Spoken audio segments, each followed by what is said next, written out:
Hello.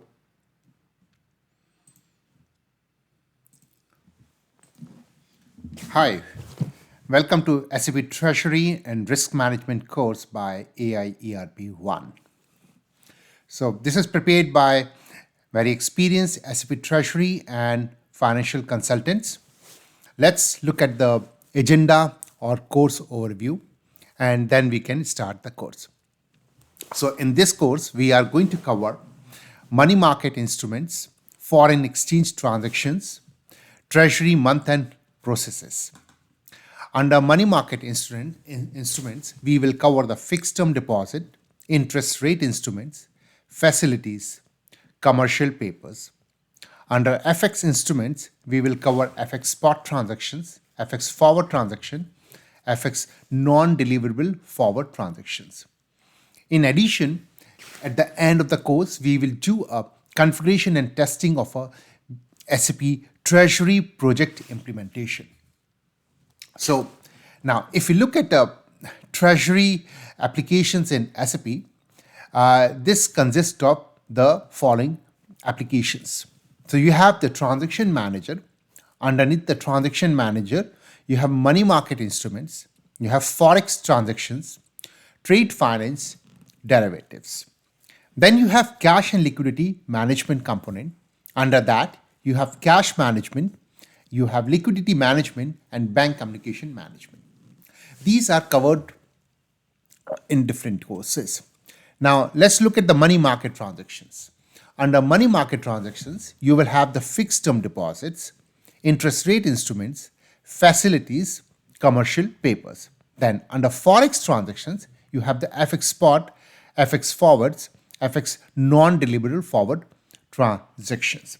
Trade finance will cover your letter of credit and bank guarantees. Now, what is a fixed term deposit? A fixed term deposit is a deposit which an individual can give to a bank. This is an unsecured deposit, could be for 6 months, 12 months, 24 months. It carries a rate of interest, a fixed interest rate, and on maturity, the principal amount along with the interest is repaid to the individual. Now, the interest rate can vary depending on the term of the deposit. Again, you can roll over a deposit, you can do a prepayment of the deposit, and various other options are there. Interest rate instruments, these are they are similar to fixed term deposit, but they offer a lot of flexibility. In addition to a fixed rate of interest, you can also have a variable rate of interest. This variable rate of interest can be linked to a LIBOR, London Interbank or rate, or SOFR, and then it can have a markup there, which you can control in SAP. Further, these variable rates of interest can be updated in the SAP system on a real-time basis with integration with third-party applications like Bloomberg. Commercial papers. Commercial paper is another form of unsecured deposit which the companies use for short-term financing of inventories, payables, etc. What is unique about commercial papers are these are issued at a discounted face value. So, in case the face value that is on maturity after 1 year it is 100 USD, these will be issued at, let's say, 80 USD, and on maturity you will get the full amount 100 USD. Credit facilities. Credit facilities are also a form of lending between the borrowers, banks, and the individuals. So you have a revolving credit facility against which the borrower can take the loan, and as he takes the loan, the facilities amount goes down. So there is a component of utilized facility, unutilized facility, and some more detail like committed facility, etc. So we will go in details of these as we go through the end-to-end business scenarios. Coming to the foreign exchange, you have three types of transactions here: FX spot transactions, FX forward transactions, and FX non-deliverable forward transactions. FX spot transaction is basically buying and selling of foreign currency at a specific on a specific date at a agreed price. Now, FX spot transactions are generally for N plus 2 period. So, if we complete a FX spot transaction today, it will mature in 2 days from now. These are short term. And there is a physical exchange of currency in the FX spot transaction. So you can have a FX spot transaction where you are selling a euro and you are buying a USD at an agreed rate today. Coming to FX forward transactions, they are similar to FX spot trade, but the difference is they are for a longer period. Whereas FX spot trade is for 2 days, FX forward trades are for could be for 1 week, 15 days, or 1 month or more.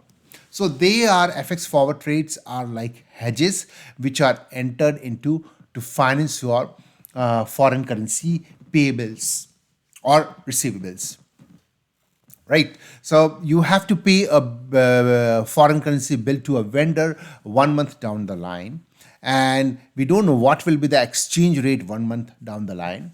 So we can enter into a FX forward trade, whereby the exchange rate 1 month down the line is agreed today in the FX forward trade, and 1 month down the line you will receive the foreign currency. Let's say you need euro, at the rate which has been agreed in the FX forward trade, to pay your vendor.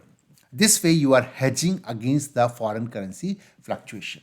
Now, on the maturity of the FX forward trade, it is quite possible the spot rate could be more than the forward trade rate, or it could be less than the forward trade rate, which might result in exchange rate realized profit or loss.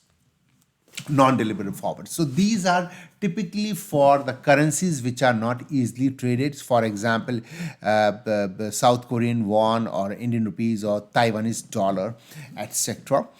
In this case, there is no physical exchange of buying and selling currency. However, the difference between these two currencies is settled in terms of the convertible currency, which could be US dollar or euro. We will discuss all this as we go through the course.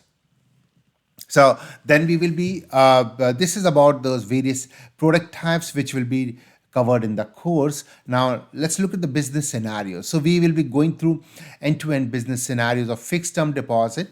As you can see, the steps involved will be: you create a deposit, you settle the deposit, you post your FI inception flows, you transfer the money to the bank, you post your month and accrual entries. Then on repayment or maturity, you make the payment. Then you will be looking at various accounting reports, sub-ledger flow reports.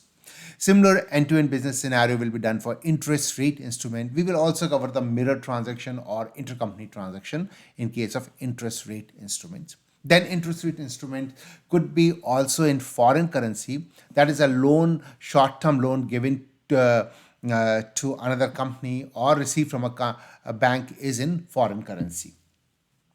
So in this case, we will also be posting unrealized FX gain and loss as part of month-end entries. Then facilities end-to-end scenarios, and similarly for the commercial papers end-to-end scenarios will be covered in the course. Same procedure will be there for the FX spot, forward, and NDFs end-to-end business scenarios. Various transaction codes and what fields have to be populated and how it looks in the SAP system, all that will be covered. Subsequently, we will look at the configuration, which is an important aspect for processing these